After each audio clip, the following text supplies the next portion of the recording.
সেতুর অভাবে চরম ভোগান্তিতে পাবনার সাথিয়ার ভিটাপাড়া গ্রামের বাসিন্দারা। নদীর একপাশে বসতি, অন্য পাশে কবরস্থান ও ফসলি জমি। দাফন এবং কৃষিকাজের জন্য যাতায়াতে বছরের পর বছর ভোগান্তি পোহাচ্ছেন গ্রামবাসী। নিজ উদ্যোগে সেতুর কাজ শুরু করলেও অর্থাভাবে থমকে যায় কাজ।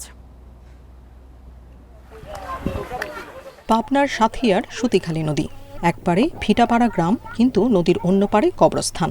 গ্রামের কেউ মারা গেলে দাফনের জন্য মরদেহ নিয়ে যেতে হয় নদী পার হয়ে। এছাড়া শুকনো মৌসুমে কাদা পেরিয়ে যাতায়াত করা ব্যাপক কষ্টসাধ্য। অধিকাংশ কৃষি জমি নদীর ওপারে হওয়ায় কৃষিপণ্য পরিবহনেও দুর্ভোগে পড়তে হয় স্থানীয়দের। ভোগান্তি কমাতে নদীর ওপর একটি সেতুর দাবি গ্রামবাসীর দীর্ঘদিনের। যদি কোনো লোক মারা যায়, তারা নিয়ে যাওয়া খুবই সমস্যা।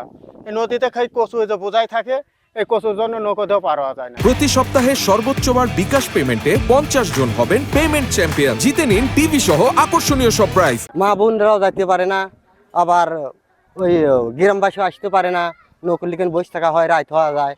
1 দশক আগে সেতু নির্মাণের উদ্যোগ নিয়েছিলেন স্থানীয়রা, তবে টাকার অভাবে মাঝপথে থেমে যায় সে চেষ্টা।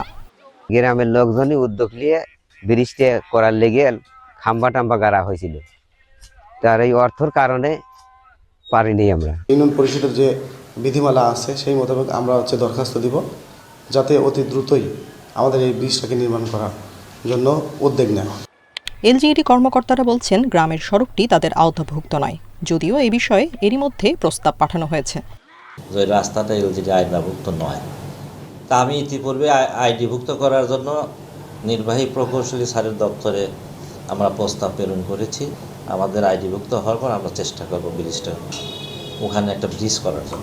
হাজারো গ্রামবাসীর দুর্ভোগ লাঘবে সুতিখালী নদীর ওপর দ্রুত সেতু নির্মাণে সরকারের সহায়তা চান ভিটাপাড়ার বাসিন্দারা। Independent news.